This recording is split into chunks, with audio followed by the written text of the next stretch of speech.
Hola banda, ¿cómo se encuentran el día de hoy? Espero que todos estén muy bien y listos para una chiluda frutal. Sí es, en esta nueva sección donde vamos a tocar temas más bélicos, ¿verdad? Así que sin más dilación, vámonos a esta historia que se titula Montonera. A ver, dice así: saludos frutas y a toda la banda frutera. Me dicen el gato. Escribo esta historia motivado por tu segmento Domingo de Chiludas. Vivo en la ciudad de La Plata, en Argentina. Tengo 40 años y esta historia es famosa. Pero sucede que mi padre fue trabajador de la policía bonaerense entre los años 75 y 2000. Para ese entonces, él era un joven policía recién recibido y estaba haciendo sus primeras intervenciones. Por esa época, este país estaba en medio de la dictadura militar y la vida civil era bastante restringida. Primero debo aclarar la diferencia entre la Policía Federal y la Policía Bonaerense de este país, ya que estoy al tanto que muchos hermanos de Latinoamérica escucharán esta historia. La Policía Bonaerense investiga delitos federales como el narco, la trata de personas, el terrorismo y delitos informáticos, protege funcionarios públicos y edificios nacionales. Su accionar no está limitado a una provincia o estado. Por otro lado, la policía bonaerense actúa exclusivamente en la provincia de Buenos Aires, que es el área circundante a la ciudad autónoma de Buenos Aires, y es la fuerza de mayor envergadura en el país en términos de personal y territorio. Esta larga aclaración es necesaria dado que más tarde entenderán cómo y por qué entra mi viejo en esta historia. Juan tenía 20 años y era estudiante de filosofía y letras. Cursaba su anteúltimo año de la carrera, era aplicado y metódico. Como todos los jóvenes en ese momento eran idealistas y por supuesto estaban totalmente en contra del proceso que estaba sufriendo el país. El proceso de reorganización nacional, así fue llamado. El operativo que puso en marcha la cúpula militar que gobernaba el país. Y su objetivo era encarrilar el orden, ya que los subversivos intentaban alzarse al poder. Juan tenía una amiga de toda la vida de nombre María Graciela, Chela. Como le decían sus amigos, estudiaba magisterio en el terciario normal 10 y era hija del flamante jefe de la Policía Federal, Cesario Ángel Cardoso. Si bien Chela y las amigas, que también eran hijas de personalidades influyentes, eran de derecha, la amistad con Juan no se empañaba y solían hacer varias actividades juntos.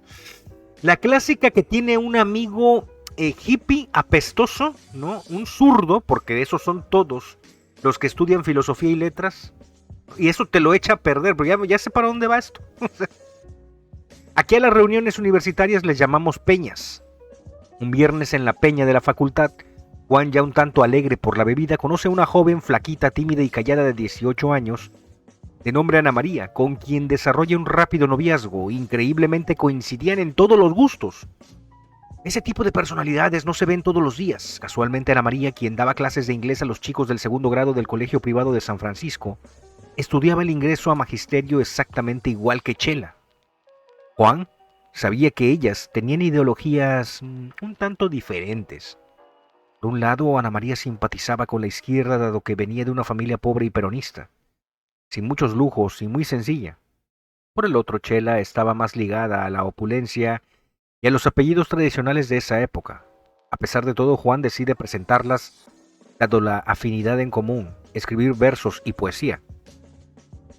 Desde ese momento, Ana María y Chela desarrollan una amistad muy sólida y correspondida. Era común que Ana María la llamara contándole lo mal que estaba con Juan y manifestándole la necesidad de hablar con alguien. A las 2 semanas, Ana María comienza a frecuentar la casa de Chela y a tener una relación fuerte con su familia, por lo que las reuniones de estudio en el departamento de la calle Zavala se volvieron habituales. Para ese momento, Juan estaba más que feliz. Tanto su novia como su amiga habían hecho amistad quebrando la grieta que dividía al país. Cuando Ana María no estaba estudiando con Chela, solían ir a los dos a comer un pancho, así le decimos a los hot dogs aquí, a la costanera sur y pasar el rato rememorando relatos de la épica cubana.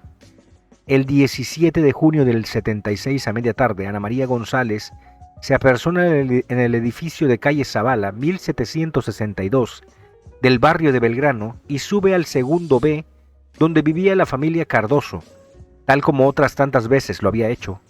estando presente María Graciela, Susana, Beatriz Rivas, la mamá de Chela y una empleada. Ana llevaba colgado del hombro un bolso mucho más grande que el escolar, pero María Graciela no le preguntaba por qué.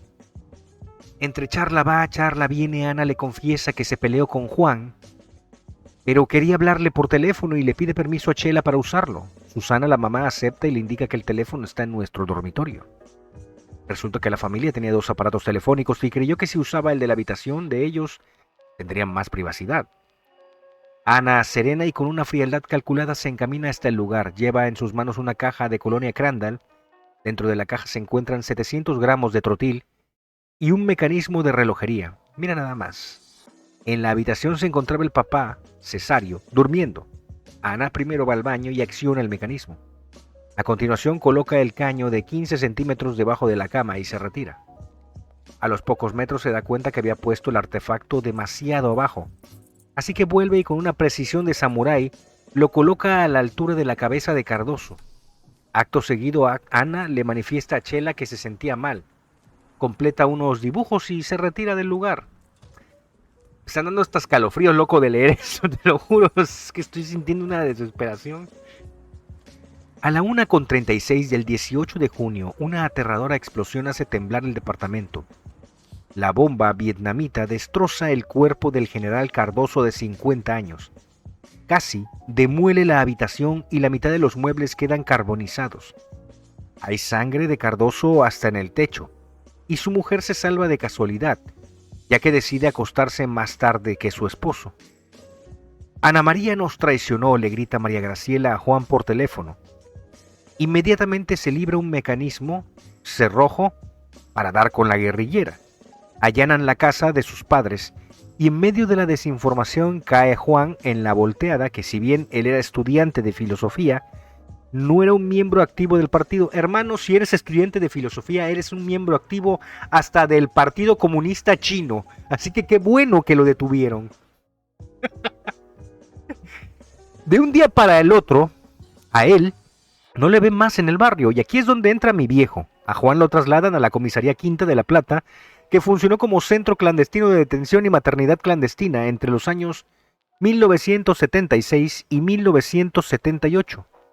Según cuenta mi padre, lo tuvieron 2 semanas en el calabozo moribundo para finalmente hacerlo desaparecer. Yo creo que al estilo Houdini, me imagino, ¿no? De esas... me estoy acordando de algo.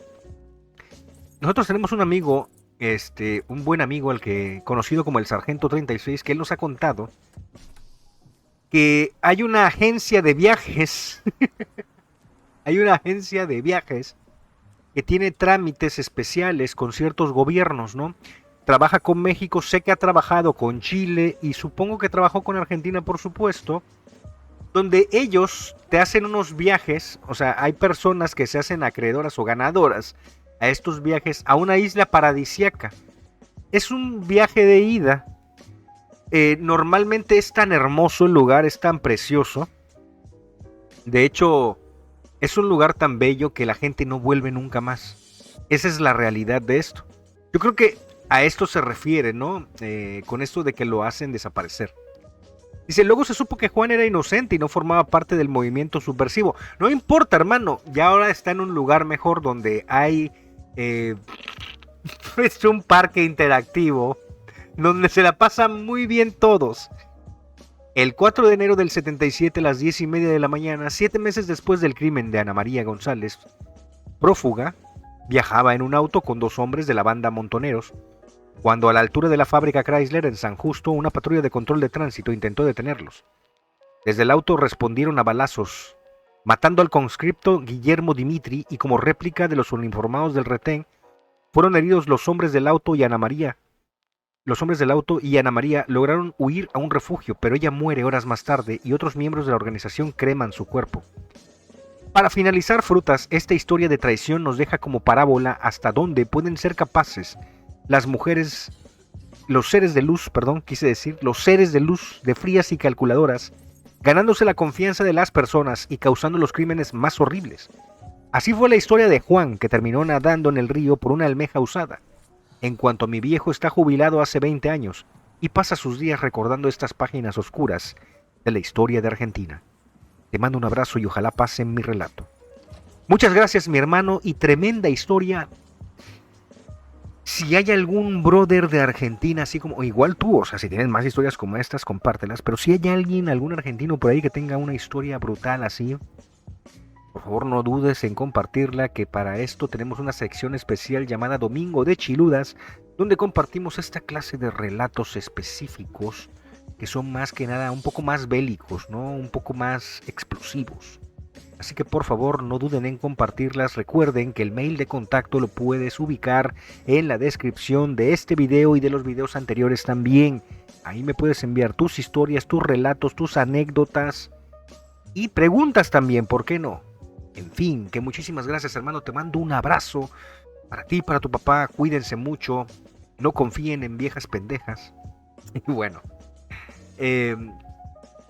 Bueno, muchachos, si les gustó la historia, no se olviden de ir a la caja de comentarios y cuéntenme qué opinan, qué piensan al respecto. Por otro lado, regálame un like. No te olvides que es importante. Ayúdame a activar el algoritmo. Y también suscríbete al canal, ya que es gratis, pero sobre todo, compártele esta historia a tu hija, que anda saliendo con un mugroso de la universidad que estudia filosofía y letras. Compártele la historia, para que vea tremenda lacra. En fin, que nos vemos la próxima vez. Adiós.